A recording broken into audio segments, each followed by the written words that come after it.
the same again. I will never be the same again. I can never return. I close the door. I will walk the path.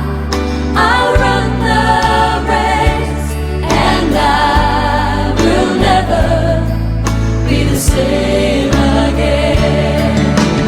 For like fire, so like rain, flow like mighty waters, again and again.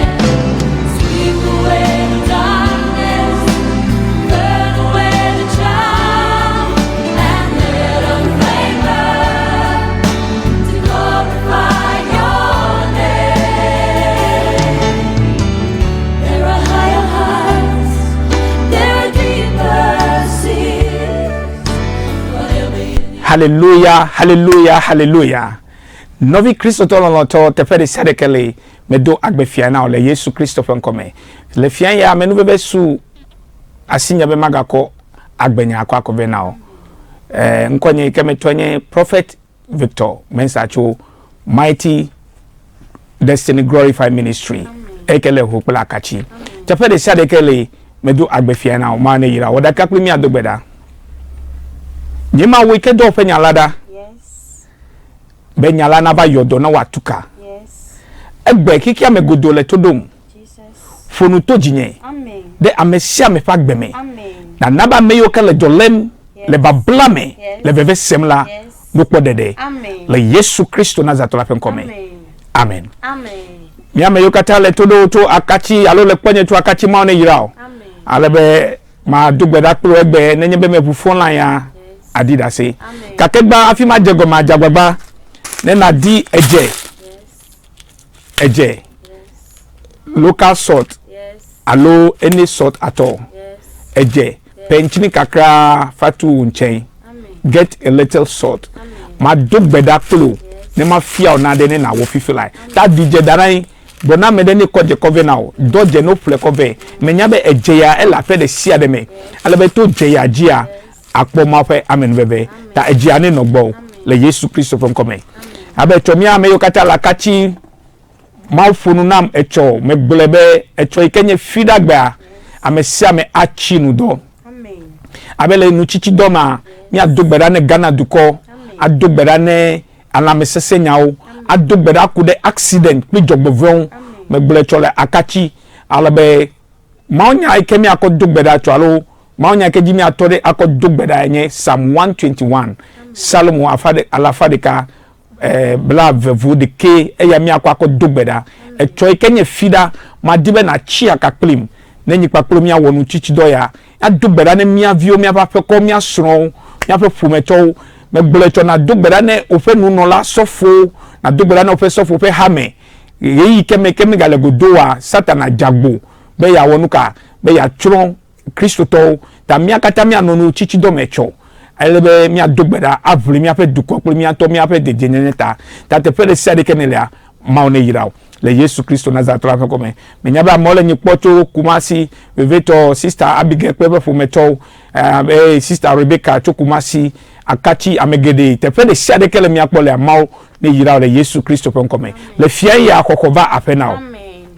ma fonu alo ma fianu kwedecho vivion Amen. sweetness Amen. novi vivia ehia be wano amesia me pe agbeme Amen. ta vivi aton bato ejeji Yes. ejeke la sinya Yes. novi elohasio Amen. ebe ma do gbeda de jeyaji Yes. anya be nya tepe nya grodi lale Amen. kremia pe ma onya gbanto na mi sister Matthew chapter 5 verse 18 Mati o fe agbanle ta ton. Chokuku wi eton ko. buku wi tonko Miawenye anyigba feje. miawo alo miawenye anyigbalaji feje Kene jebu efe vivila. ne jela bu efe vivila Nuka choge wala ado vivine. nuka waga ko ado vivine novi weke le todo ma wenye anyigbalaji feje Amen. ne bu vivi jijo popo Yes. esuro dede Yes. amenu veve dole me ode Yes. ezuta frache empty barrel ebe ne jiabu efe vivia nuka wa ka do vivine Jesus. vivi kai bu lo fa gbeme nuka bu lo fa gbeme Jesus. ejea elebe wa na megbeto de sia de me ga ke je ka olebe ni no ma jiabu e mata zu disappointment Jesus. te pe de sia de ke na ya ula mo ko ma to aho te pe de sia de ke na ya ula mo lo ma to lo te pe de sia de ke na ya ole nuka loan alo gadona me wo de kapo be ma na wo nuka ta vivide buleme wo egbe vivi ke buleme wa ne trova now e nyime chole me fike futola ko de o nyime chole me fike futola de o vivi ma le Yesu Kristo fem koma agbogbo atrova me o le Yesu Kristo na za to la fe koma e ke me le ji amega le bro now DJ Darai. Amen. Get a salt. Amen. Any salt at all. It can be table salt, local salt. Get it right with you. Amen. A jelani no bow. Amen. Atonye anapuna alo de siade. Yes. Kweda de bow. Yes. Egbe anyabe nyatepe maufe musenle. Amen. Hallelujah. Amen. Ta sister enemy. Cho ese aji inala.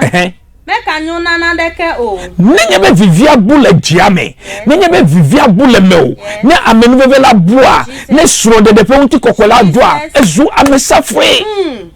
Me ganyo ne ndo wana de ke ta frache wutu ano cha challenge you. Wutu ababa kafu. Madeola. Wutu ababa kafu la. Ebe wenye fe angela. Unko kameyo na wo. Kake nuwala ajolegbo. Vivi ke lemeo. Yes. Yo data. Jesus. Nyede ke mato de bo.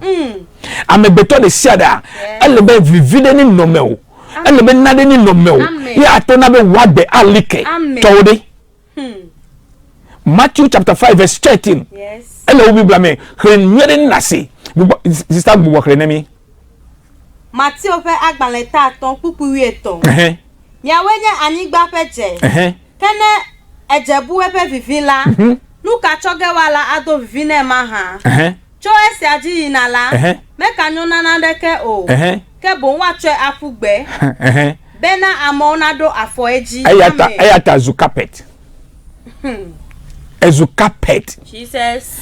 numa de sia de ko le titre nwe Jesus. nu gbegble de sia de be we Jesus. nu nye de ke o me gboro we po o me gboro be de ewe apene ma de wa gbeta po be sia gbo be wo jogbovo yi be sia gbo be wo fifode nukata muti kokko de jijo de le be ni no me vivide le be ni no me la afi wa gba dodo Jesus. me dugu afeto de prophet fe de sia de ke mayi me mu application kaka amekeke nyin to me poloko yi nyekli mi ko application oba ko yakura le boni Jesus. enye se donko ya nyekla me de mi ameke nyekli mi oba ko ya nyimechian ya me be de ehia na je me be flejeve ya me fie na de be ni wo for 14 days e so wewa no vi ekpodole wo Amen. ejea elebe wa no me o Amen. nuna de ma kokko now elebe wa no etefe bo sefida nui ko me nyawo de e ya futoko lo fi nui ko me nya ya futoko lo glen bo edure ke kulo ya me de ba de na de le me o amede ko na de la so e ko wo vivi wo jijo popoko dwe e ko wa me no bebe ko dwe ta ebe jede miawo ni anigbalaji fe je si fie be miawo awodo la anigbalaji miawo awodo ayu anigbalaji miawo ahejijo ko be amedika gbezu amenkuta le fome amedika gbe le yevo je yi le gbogbo amedika podo e ya le fome jipo amedika podo e to company ga e employer moza o le do amedika pe ezugato egbe nukata vivide leme nuna na ikema ko deme ori elebe wonto wodede pru wodeka na tokpo fun na vrita ne me vrita futola ko akoji ta vivia ma ko na fi oji amoto ko odori cho fe da fe dome amoto ko cho da fe dome amoto ko cho gbesi gbo oji amoto ko le school de ngoni amoto ko eke o dete fo viviti mo ba po be a o no vinye vi e fo nye vi ke la menu ve le ji o ko ta no ko vivi ma le me wa boda be leke wa dano ezutame bula amole yi ma twan you e chikaka vivi me le mota me desro yo me to desro jivi o de ka chiani ntoma yo me to fonu do de bo anyhow ela bena esro me la siu Jesus. e vi me la siu Jesus. nu kai bulo fa gbe me egbe DJ adana ejiane na shichofe now me ka je ado fifi amesia me pasika peje alebe mayira jiana fifi lai ejeke mayire na fifi afia bu phone line ne ma seda se na nya be maw fe hu sele sister hne me afa ma nya vele anemi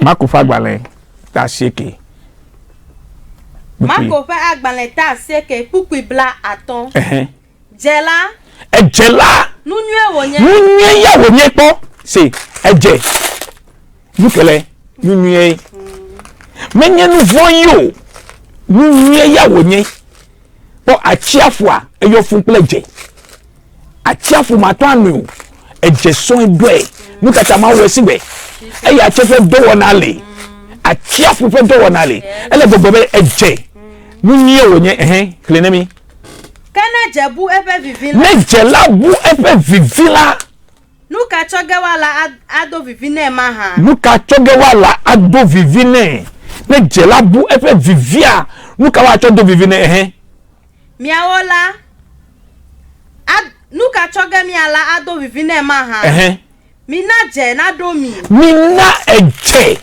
na domi eye nutifa fana no mi adome be filled with salt so that there will be peace in your life. Mina jena domi be muti fafa to me fafa jijeme do nye swande de nye edrenye kuku bre ega na swasio ejena domeo amen ejena domeo nfe pli vododo ana dolemeo ejena domeo sister bu boklema anya kwasi kenam ele vivine nyi ntoko jela ejela nunye wonye kana jebu efe vivi ne jela bu efe vivi wait nukata jabu efe vivi nukata le doji melepo ejemi anomeo ejela anomeo ejefe vivi ejefe gbogbo eje anomeo afi ameke mi akode doame eje ya no ma fi wotu ke po le po do besi agba eje fe vivi ma no ma fi wa gbenuka na ma ba tu jiolao ma po jiolao na ma onuka ne ma ho list na ma ba dewe eje ya no meola afi dolele ma drevodi ma enu achu amen eje anomeo afi gbogbovo atasi dodoklo afi na atasi nu du le dueme egbe time melo ma do beda profila hanenemi bubo klenemi na heka wonu na ko jera si nunye wonye kana jebu efe vivila nuka chogewala ado vivine maha mina jena domi eye nutifa fana no mi adome mina jena domi fantiri wetu nche sisia mi be bompa ya mawo I'm about to pray with you now. Get the salt but je no na si chope now ma do gbeda klo fifi lai le Yesu Christo na za to la pen come na die kodie lift it up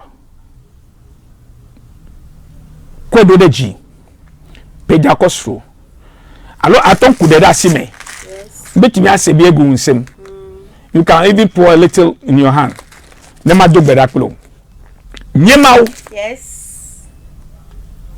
wonya le gbogbobe Jesus eche yes munye ya wonye amen ebe vede ma va bia vivide to alo ito fe agbemi amen veve sese subo akpa Jesus tame bibu subo akpa Jesus wele chocho subo akpa Jesus nyema wie yes luvo akpe o Jesus o lo fe TV pengo yes oko ejedasi Jesus le to dumbenuka nyaka la show na yo Jesus ba me bia no vo fe chochoke na me sia me kele je yadasi amen doma no vo ya woda meden yes yo fofidel ogbonya badade wa gbeme me bia chochoke na amen me bia chochoke na to view no view yes me bia chochoke na wonu vo Jesus ble wasi no do amen le Yesu Christo na za to la pen come amen azo me koje ya on ple Yesu fefu yes me yira jela pli Yesu Christo fefu Jesus.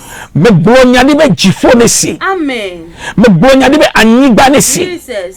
me bronya di be achiafo ne si Jesus. eto ne si Jesus. balio ne si Jesus. me bronya di de yejefe Yes. me bronya di de retoro fe Yes. me bronya di de anyehe Jesus. me ga bronya di de jiehe Jesus. me bronya di de nyonu kele todo fa gbeji me bronya di de wuchu kele todo fa gbeji Yes. de kafu de tubima Jesus. me bronya di de wa gbeji Amen. america le wheelchair me Jesus. o tutu ko ba television e bo Jesus. o le fe dusi Jesus. ela be na dusi po stroke Jesus. loko je ko de pasima Yes. me bronya di be Yes. efu ya ne gbagbe Amen. me Yesu Kristo Nazareth la fe ko me me bronya di de wo fumi aji na afia me be afia me Yes. ne se yo afegbe Amen. yo afegbe na gele afia me Amen. afia fe ko na o me Yes. mi ko di da afia ma me Jesus. be jijo de kemele o Yes. mi ko da afia me Yes. be veve sese ko Yes. mi ko da afia me Jesus. be ta me bubu ko ya Jesus. mu ma ne deda Amen. me bronya di Yes. be eje Yes. ni nye wo nye Yes. eje edidina Yes. eje ke bule me wa Yes. ne gbogbo do me o Amen. me yira je ya Yes. me konko Yesu Kristo fefu Amen. me yira je ya Yes. me konko Yesu fefu Amen. we ke tadu sesele ji Jesus.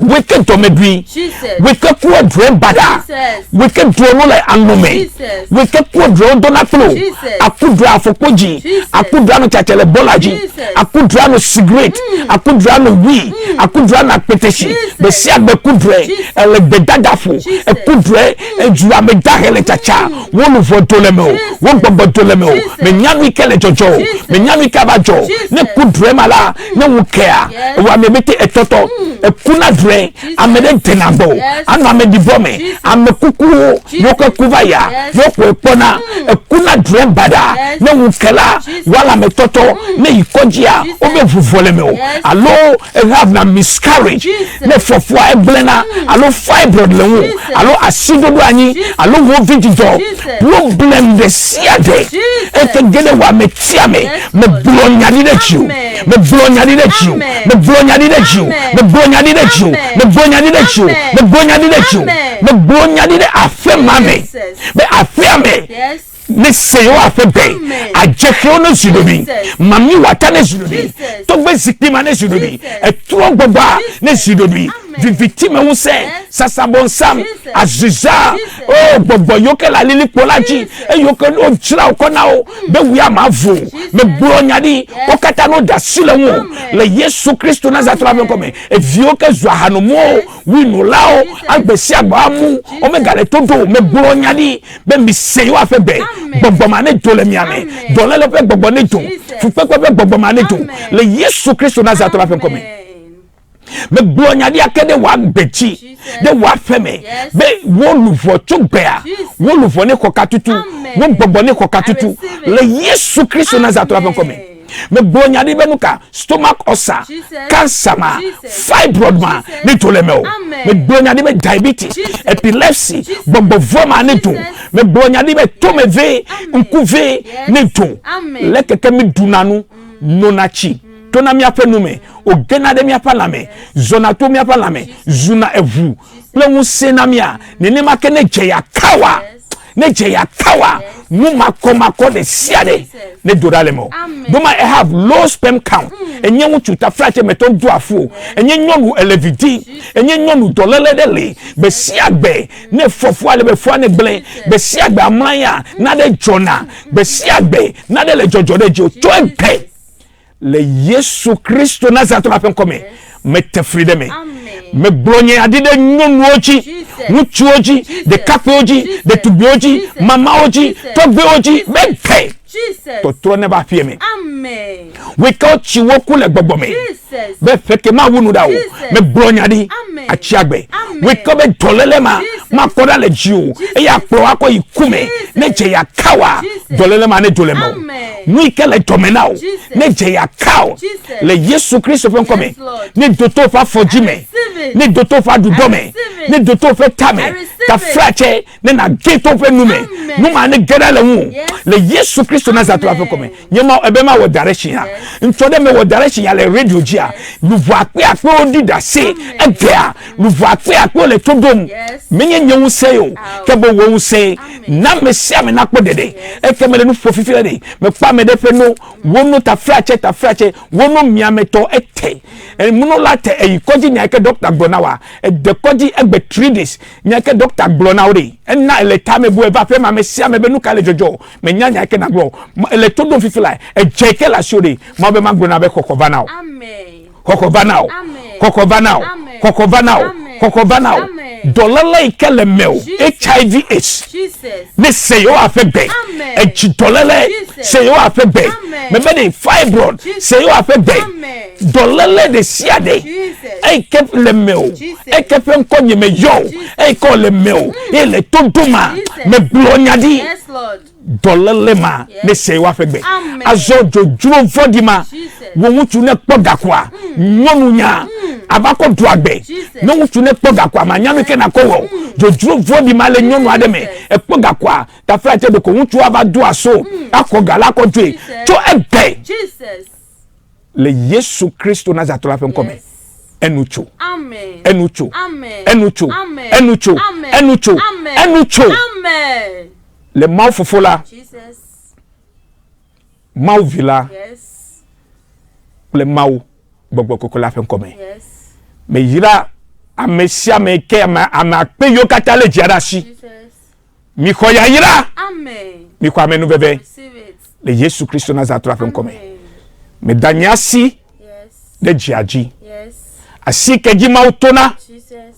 Jonado tunaka. Jesus. Useike makonam. Yes. Ne didide ejiajiklu wa metiajiklu wa feme. Amen. Le Yesu Kristo na zatola fe nkome dogbedale. Amen. Amen. Ebo kodie tukuye deka kodo fe nume bina no chideji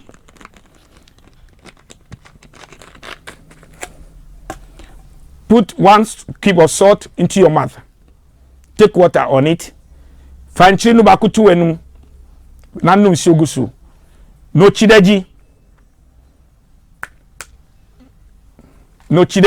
nchema no chide tonyeji no chideji fifilai kwanu ke womela ha echinyeke mede no nchema no de tonyeji no chideji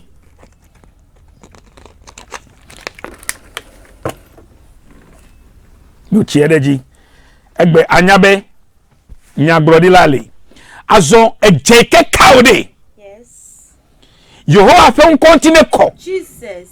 be na kle chogbe Amen. no yo be na ba wodo Jesus. wutuma ne gbobe o me tronye susu me gbugbo ba be ma ba de Amen. e gane leadership o Amen. le ma fofo la villa kle boko la fe nkome amen Amen. azo seda check dokuwe e taive now domedu now check dokuwe to na vuvu dokuwe vuvu tala e to me ve na wa gbeyo kata me dora check fifi lai ma vu phone line jefe da se komase na menye jefe da so mega yo sister ne ma onya remi ake ebe nuka mako benuka Jela.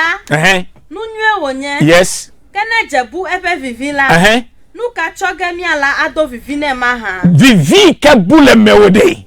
Etroba. Amen. Nu si anu iko relation de. Etroba. Ko amere check ekolo, check ekolo. Check nywede, check ekolo, check fifi lai. Ne na gbonyade nam. Gbonyade nam. Akpo na mebe no na yo akpo number le scrimmage. Na yo number ke mi mega yo nyepe number. Yo number le scrimmage. Ne ma se o fe dase fifi lai. Donc kujibe egbe ke me dora fe dase mebe ma se because ma me fo na no jojuro. Klemi apen ma onya susu na mi.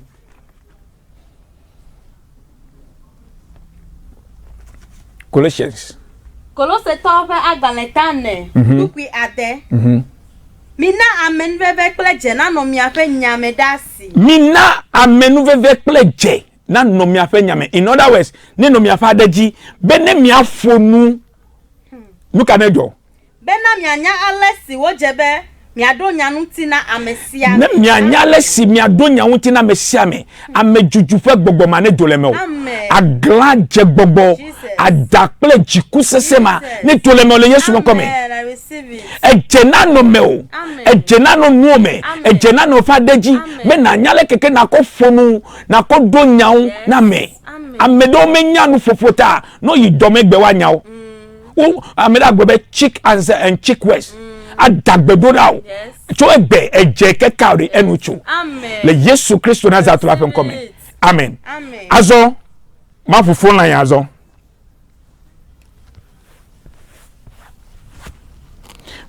po scrimmage nena fukanam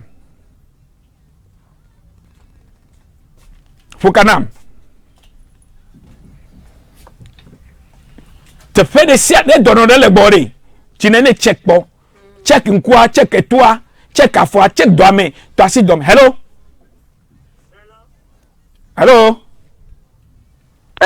yeah me ku no bikai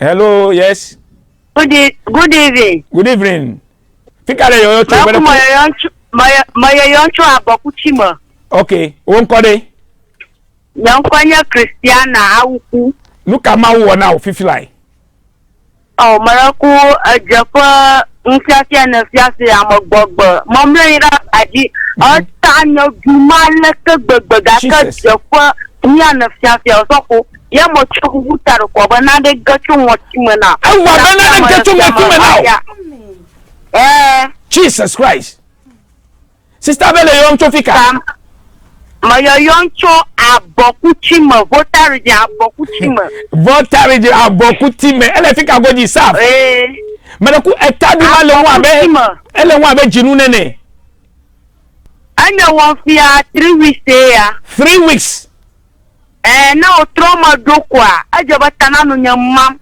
Jesus tatala galo mam afie mran fifi aise nko afie abaje ma ta fifi le fia mo yo nyamate makota mo yo fia nko mo so ko maraya aw akpe mama me bia ma fe wo se be wa trenu le Yesu Kristo Nazareth la pen come amen me trenu e ya ta me le be nu no la de ke na fonu to na viao ma me foka na fifi lai hello ameyo ke God say fifi la ko me be ma say hello yeah me de ku no bika me de ku me la ya ta ofaka bombe amfega bombe me le ku nkore nkonye kujo gagodo okay me de ku nuka me de ku ole no fia fa me ba si ti ye ta ku la dam na se 4-5 years te ta la dam tonto etalo 20 tonto ka wa daresi no o daresi ne fa fa ba si ti ta nje a ta fa mama yo manana nya kodu si dado fe ngonu me dugbeda me tadwima ni koda le jiu le Yesu Kristo Nazareth la pe come amen me dugbeda fo to be tele Yesu Kristo pe come fo kanam me dia me yo ke zaje fifi like direction hello that's it hello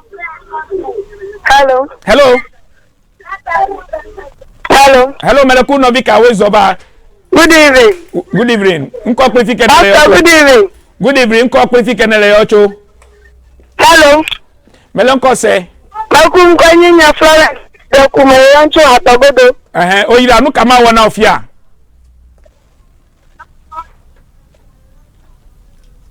hello terale maku nyepatano nyodu veka mesen ma anye mamla fineyo ekene ba ejepanya gboma maku nebe mindu ejere kamini chirezia la dimo mo chirezi mo pavanyeta ewana vide ekpobe wota wona vide eno du chotam ka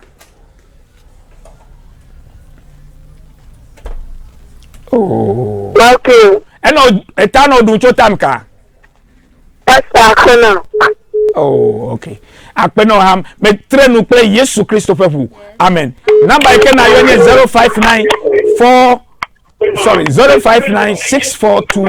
6429746 hello 050 hello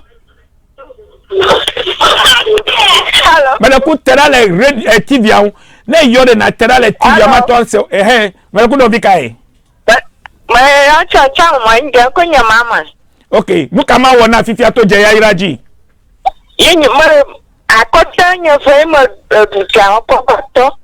Akota to. Sister leke wa finya beto. Ale mo no chike shalo nyo ma ma duka karamana. Totenka. Echo. Chocho wa kota lo ve fifi la diam eke me yira na wa academy.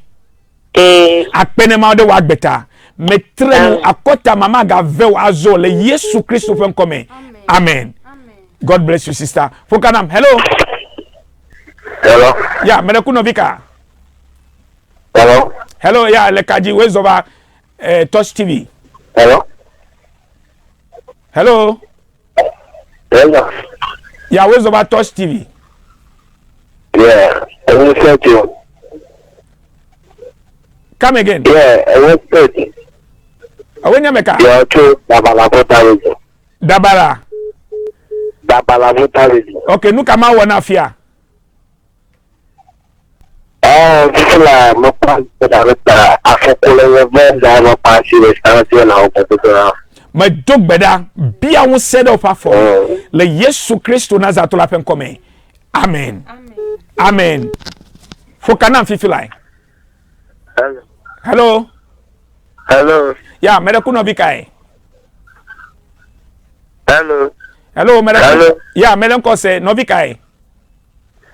Maraku anya doji dance mo. Fika le yocho. Ma yancho akati tuma. Okay, nuka ma wona afia to je ya iraji. Ma yancho akati tuma. Okay, nuka ma wona afia to je ya iraji. Nka ma wona to je ya hai no nya gloma. Do ma no nyedu. Ai ma se jakoko oto. Do me no dum ezaji aye ko to. Akpene ma de wa gbeta. Akachi ti meto me dogbe na akachi to kata le Yesu fen commercial. Hello. Good evening. Good evening, Mereku Novika. Mereku terale TV agbo. Hello. Hello, Good evening. Good evening, Mereku ko pe fika na le yochwe. Maraku ko ye sichofa. Fika le yochwe. Akere nyigba. Okay, nuka ma wona fifia to je ya iraji. Maraku ku nya fe no nya fam ka ke na Oh.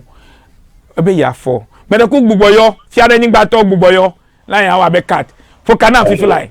050-646-7556. Hello. Hello. Yeah, Mereku Novika. Melaya cho churupe. Oh, churupe botoku va po mesigbe wa. Mezaji. Eba ko yelom. Okay, look at your fifilai. Oh, mezaji me ponge ja kono ni bedu ku kade me no. Afo fika. Afo vete no ni ve. Wa fo bi alo de ka. Deka. Me ko die ko titra fo do ko die denu me dogbeda ko. Ya ku kade me no. Akpene ma de wa gbeta sister. Me dogbene churupe to taro dukuma. Dukuma. Si fia be na nya be me nya fimi. Me dogbene churupe dukuma ku to tato bete me trenu le Yesu Christo fen come. Amen. Amen. Kame ku ma ba gbo na pede nyelo. Me fifia mega le church wa na me vu. Emi start church wo de. Na vagbo nye ne ma pede won le Yesu fen come. God bless you. Fokanam 0594629746. Hello. Mereku Novika. Nko yenye Prophet Victor Mensa ya Mereku fonu. Yonkwa Godwin. Mereku focho. Okay, oyira. Apena o director ya me jenu me manusle ya metru. Etru. Da metru. Ka kona nye veka mezaji ka metru ta na dugula na nye ko na fana. Kwa galo be fifia. Fifia di ka na dugula na dan. Mereku nuka etru fia. Metru nu yelu ale mede no akobin mede. Denu abe yellow. kodusi pom ya kole phone na kodusi kodo feko me dogbeda glonyadi nu tete e kovema nu si anu ikeleme tuturi ke tua e dole mele Yesu penko brother vuvu kwa re kwa vuvu elewa vuvu na gbofo edoreji we esesa melopo we gbogbo memelopo we ever check mi po Academy. Amen. Akpena ha. Amen. Nu veve ke ma ko na mi le ho nyigbaji anye. Ma fe gbogbo ne gele wa fe me plite fe de sia de kenele. Kokuti kele juane koda le Yesu Kristo pen come. Amen. Fokana. Amen. 0506407556. Hello. Yeah, Medaku Novika. Hello. Where's over Touch TV live? Yeah, me go to how can call you David. Unko nyanuka? David. Doji. Okay, oyira nu kama wona fifula to eje keme yiraji. David. Kolonel Zem ida fight, never trying to fight. Kolonel Zem I go beraku akula na cover the vese sa no cho ne ma se wonya menwere eide site ya ba jani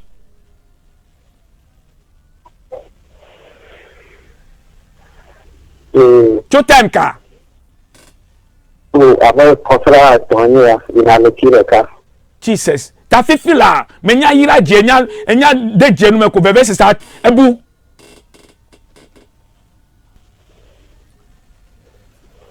yeah. Akpene ma de wa gbeta le Yesu Kristo Nazareth la me trenu sati ke eyide vo de sia de kodo de fimi amete free de me le Yesu Kristo Nazareth la come. Amen. Fokanam. Hello. Mera kuna yo na terra le TV on. Hello, mera kuna vika. Hello. Ma ku ko ni gift. Mera ku ko gbeji vire. Ma ku ko ni gift. Ele yo cho fine. Ma yo cho bu. Okay. Ma ku se ebe mi akọ ejede enu nako. Ya no chireje na abe 3 months for que me ku ni pe venelo. 3 months so que ne le fe veme.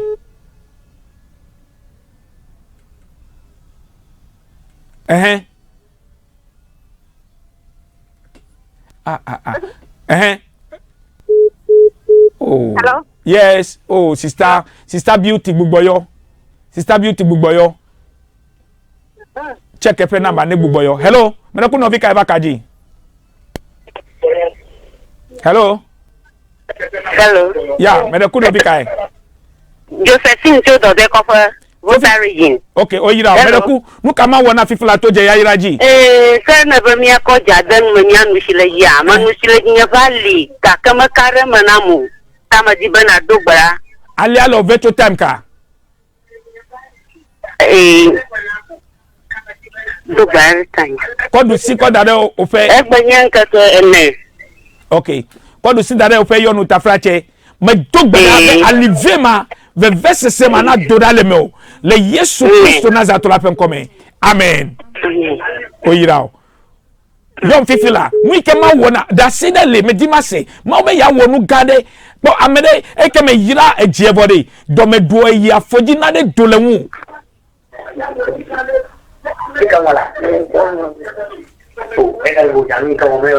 me ku tera le TV on ele la eji fonu me ku no bi kai hello you to gbagbe o aha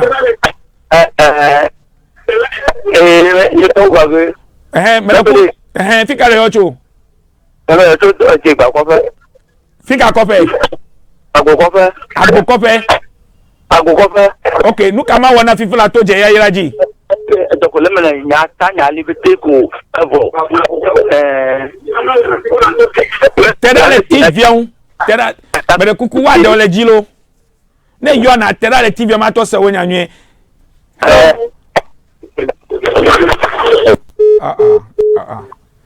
Mede kuku sefida ewo tamiva ne yo ne minya pico de terale TV o ne ma do to nyo ne ma do gbeda kro ne kokko ne ba. Hello.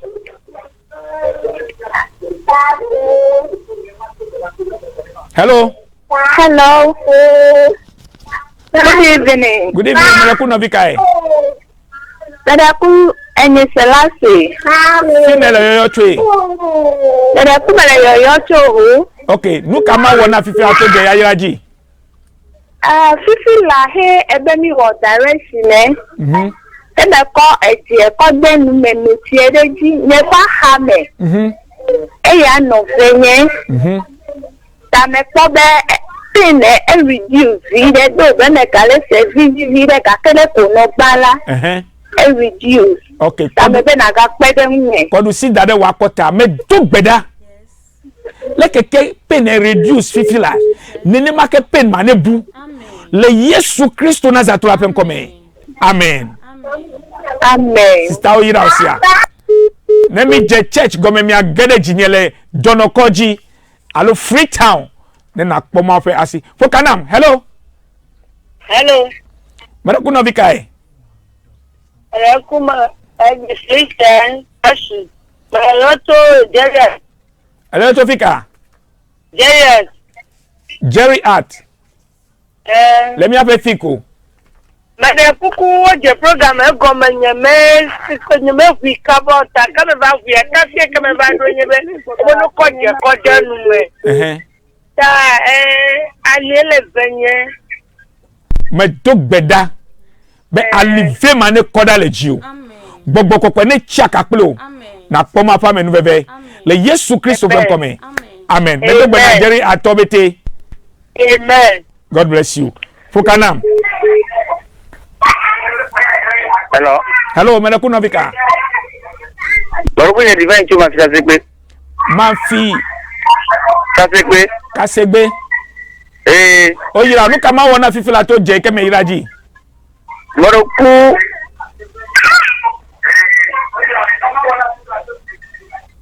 Baruku stronyo kulobe. Yema kudu grama mo ko jevene. Yo nu sheleji. Ko nu sheleji mo wele che kule ko ko to che kule fu yo beta yo kule sene. Ebe kula sene. Meto no zozo afiwa. Meto no zozo afiwa. Eno zozo ka ke kule no fe. Eno totoreji.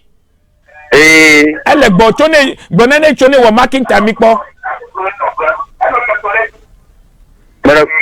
Ele zozo ready marking time, mark time. Pero ku ewe fine. Ewe fine. Egbe koko va fe me now. Jijo va fe me now. Le Yesu Christo Nazareth va fe comme yira pakulu va fe kobete. Le Yesu Christo Nazareth va fe comme. Amen. Amere le to domde. Egbe keketo ajehide khrozie ton le fe komegbe. Lo fe komegbe atide le khola megbe ajehe fe khokrola etalo du mi je programme gomede me vakaba fifi afi gereme kwasie dareka le Yesu Christo Nazareth lo fe comme ajehe ke kholo jiu trozu tadwi be wa renu bubu akove na wa me te freedom le Jesus Christ Nazareth lo fe comme. Amen. Fokana. Hello.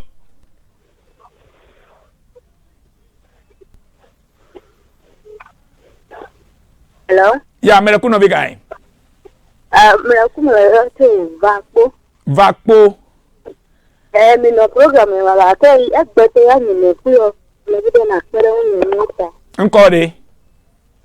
Nko ni na me bebe. Amenu bebe ni bana osia. Amen. Gbogbo kokko ne chia kakplo. Amen. Ta me bubu de sia de kele joni koda. Me dogbeda be dolele.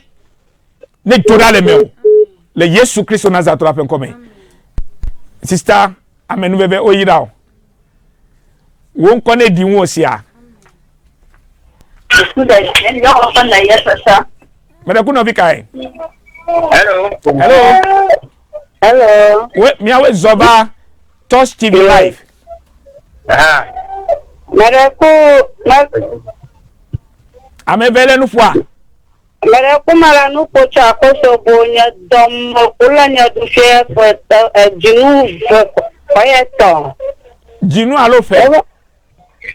Jinu koyeto meta kana bloje dare se ma we kama wala se ka dom ye gale nya verse pa. Hello verse. Mere kuku egbona nu godo yige. Oh, ne yinu godo a dolele ma ado.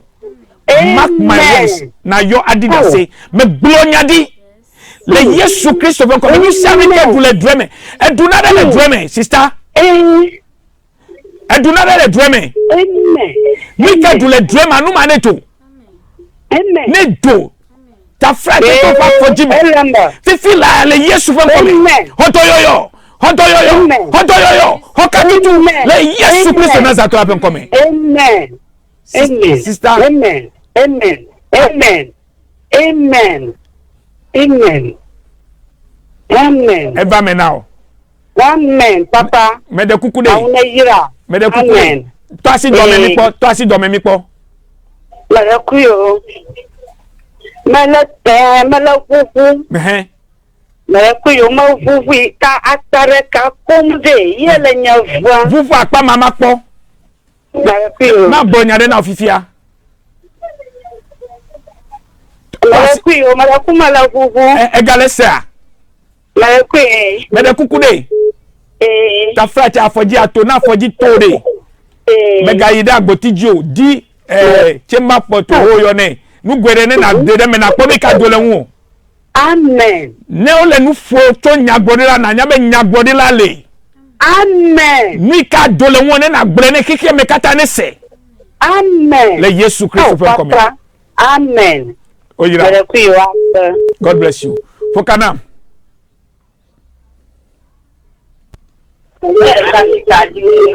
Hello. Mera ku no bika e. Teda le TV on vide. Hello. Yeah, mera ku no bika e. Anya vlu ne ma yo chan fega jana. Afega jana oyira olo. Amen. Nu kama wona fie to je ayira ji.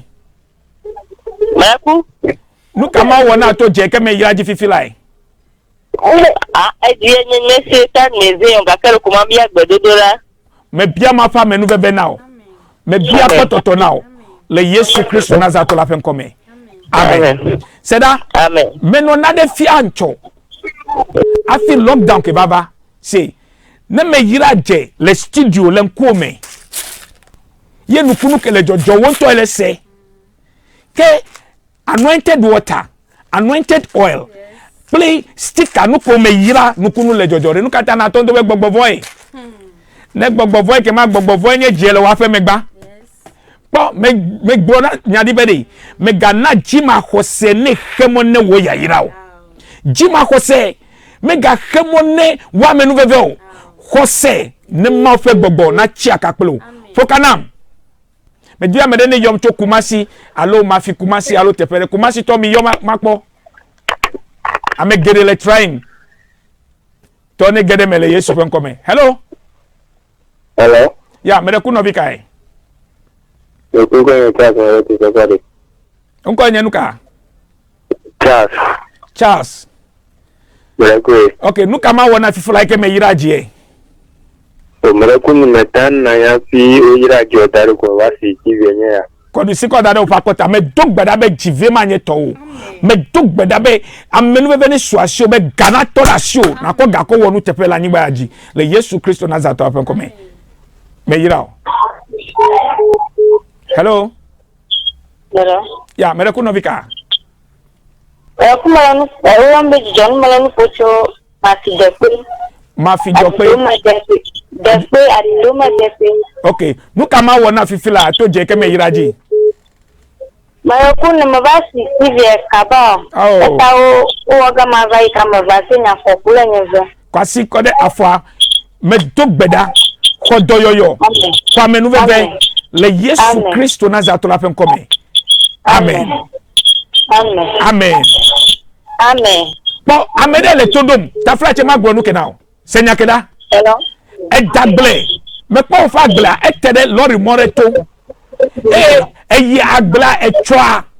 Ta flache pe amede dafojide agla. aglala me menye domedumo gakele moto le tefede afodi ma kpogba e wa be hun le onyo alamele oblem fifi la ma be ma gbona be de eje ke me yira de ku de ba ko wude tefea mi ka onya ma o de ole me. God bless you. Fokana fifi la hello. Mi ka onya ma o de ole me. God bless you. Fokana fifi la hello. Hello. Hello. Hello, mena kuno vikae. Na ku macho mela yoncho chito nyepa konye library. Ala yoncho fika. Chito okay. Oyira chito to. Mena ku terale TV on vire. Chito. Terale TV on vire ma senyamie. Nuka ma wona fifu la ke medo gbeda. Ada ku benye clip nye to mi jibika tama jibi akpo de viadio. O ekemi ya megbenya mega kwa amedekepe nuke cover life mede kuku me dogbeda agbone vune uncho no abakpo de viejele Yesu Kristo fon come amen. Hello novikai Maraku onko anyi Jerry Jane mede kuko gbeji vire Jerry nuka Jerry Jane Saudi aha chofika Mami ayomcho takradi takradi me diwe different ways over Touch TV live yo nyama doki aina nyakata nuka ma wona fifu like me yira je a oh le nyanye ka nyata promo ya la ba yino ono nwafia si mava okay gaka ai mava se monon du wasi vasi ki yarata ai mese nyama zaji ala ya yento adre bara ko monakuku do na mo wodo manya ko ga ko ha nyana makona gle na malejika ka plamaje ka na ganya fa ko nyala masa ai petri de tenye mawo wenya hanye pala magasa atuma gavara nwase ta aye ku ta kan chama ko se mawo we ta dire bara la ta kwa nye kama bazaja ma dia bare ye zaja ka ke tu tiare le kenya gawe oje okay ze match now kponye pe number to la sinye MTN, Tigo and Voda. Abe won kode. Nko yenye Jerry Jane Saudi. Okay, maule nu phone ambe ma fear direction ene na wo. Ta jagbagba na yokaka na get him. Na grobe yenye Jerry cho takradi ma fear na de be jogbo vema ne koda le jio le Yesu Kristo na ma gava ha le Yesu bon come. Amen. Amen. Amen. God bless you. Hello. Hello. Ya mera kuno vika ba kajina mi. Moyoto akaji. Nko okay brother said muka ma wona fifi ke me yira je a. Nyama la jara so ka kama duje gbata janwa gara na mana woni ka ma gbona so ko ba nyama na mo wodo ga ma to na chinyem. Mushanu na makujirano kaka na gaba ko kajolo tai na majo so fona do bereta betene kwero leke me kwero ha bago dorai egbe amadora kro ebe leke me kwero elebe do berako ko di si dare ba kota me dogbeda leke ke me kwenye be ma dogbeda kro neto trone ba me dogbeda be to trone ba now le Yesu Kristo Nazareth la pen come amen we ato me so me la catch the atongede jinye anytime the man now direction esia. Oh, God bless you, brother. Hello. Hello, Mera kuno vika. Good evening. Good evening. Mera kuno vya Anita Katauko Mera kufika le yochwe. Mera kuma yocho mafia temfo. Mera kutera le TV on vire. Mafia temfo. Tera le TV on vire mafia temfo to. Nuka ma wona fifi ke me yiraje a.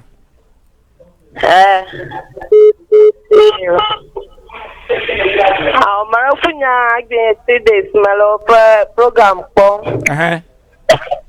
Be mana na dogbara la nye papa ota. Okay. Ku pata bana nye papa oji. Me gbonya de cho nu chichi don. Me de kuku echore. Na jagbagba na chiaka pli mi ame yo katale nu chichi dollar woge. Mi aza Psalm 121 akodogbeda to ku pata jogbevwe asine mi adogbeda ne Ghana mi have president mi have vice president mi have minister regional ministers so Ghana Police Service Ghana Armed Forces Ghana Immigration mi adogbeda ne mi have fiawo du comme vieux bete mi adogbeda ne mi anto che mi adokui ta gbogbo koko ne chiaka ko me dogbeda be leke bia ku pata ku jogbevwe na dora le womoji le Yesu Christ Nazareth la fe come amen.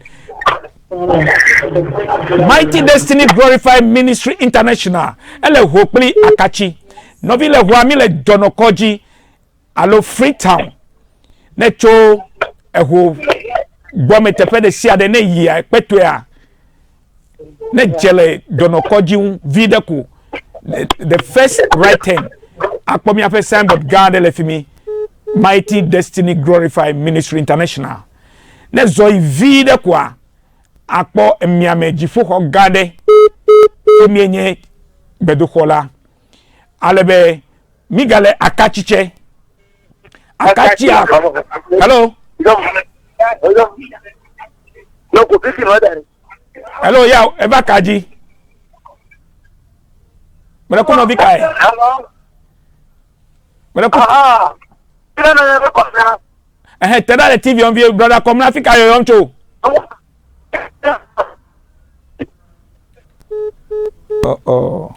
brother come now abe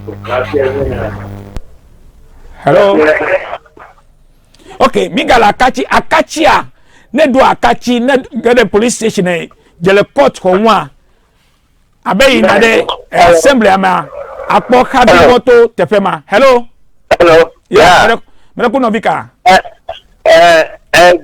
gala to okay ayabe me DJ play manuche me jiwero dugwara ta ne wado Ewa do le Yesu Kristo be ko be me trenu le Yesu be ko amen nyima ga hokko de ko albe ne jele court ho wa ne jele court ho je khabi mojia Mighty Destiny Glorified ele tefema albe fifi amegale solu me wow gake amepopo leji ne be ya kpom le hoa branda gbe undicho gadre tututu amana akpom o bada sina gave akachichela ya odagbe mekpona me ocho ndi gadre bada sina ndogave va seresime mi ape duklola agbobe mi je church wa ta fifi aton va kpo ne vala social distance leji aza sanitizer akwasi aza sanitizer esekpi dodole afi mato akpo novi Kristo to nye number ano scream eji jom na dida se menya be mele da se segbe yo nye pe number na dida se ko koma ofen konti me dogbeda ne Touch TV be do fe ana like do fe ana keketa mo khenu de ke mega vao me dogbeda ne Touch TV e doctor doji pala kuli do vio me dogbeda ne wekele todom me ga dogbeda ne Ghana du kwake me dogbeda ne dono gbogbo kokko gede koji coronavirus ya me dogbeda be me gagbelenu la madeke wu dolele manya ta me te freedom me dogbo vrema me te freedom me le Yesu Kristo Nazareth apen come we can get me fifila direction ke me wo me ton wo me dogbeda bia ma fa me no veve now be eke na mlangba e drevo kata no nechu ne ma vemia no a ya ora eke gbogbo aga kpom le tefe ya alebe ma seda soko yiji maga dogbeda kplo afia onu bubu ma one yira wa don se tefe de se do ma e try be ya yo metongedemo ma nto ne chiaka kplo le Yesu Kristo Nazareth afen come me dakpe ne ma de amesia me pa gbeta be monu popo ike so asinya mi wo enwuti dokplim mi have time nye ke me dinade ko e mi do tom ma ne yira mi ma wi kebe ma wo direction kede ne chiaka kplemi be cho egbezaya to trona ba don kuji e to mi abete mi achinu do ne Ghana kpli abeleke me gbole mi anto mi adokuo mi aza Psalm 121 akodo gbera ve veto accident jogbovoe ku pata dolele manya taw mi adogbera ne mi adokuo adogbera ne duko adogbera ne koji ameyo kata le dole adonku ameyo kata he dolele aka adonku beteji emene nyunao donc di mi adonku mi afa fia oji mi afa minister oji me gle bai mi afa sofo ni me chole me church kedo donc wo fa sofo ji wo pastor wo prophet wo fa priest wo fa evangelist ameke nye gbogbo me fofo now donc dit elabena gbogbo huava veto de nunolawo nye pakpo fe gbedodora aton kaka o fe susu vondima emene nyonao le Yesu Kristo Nazareth la fen come. Amen.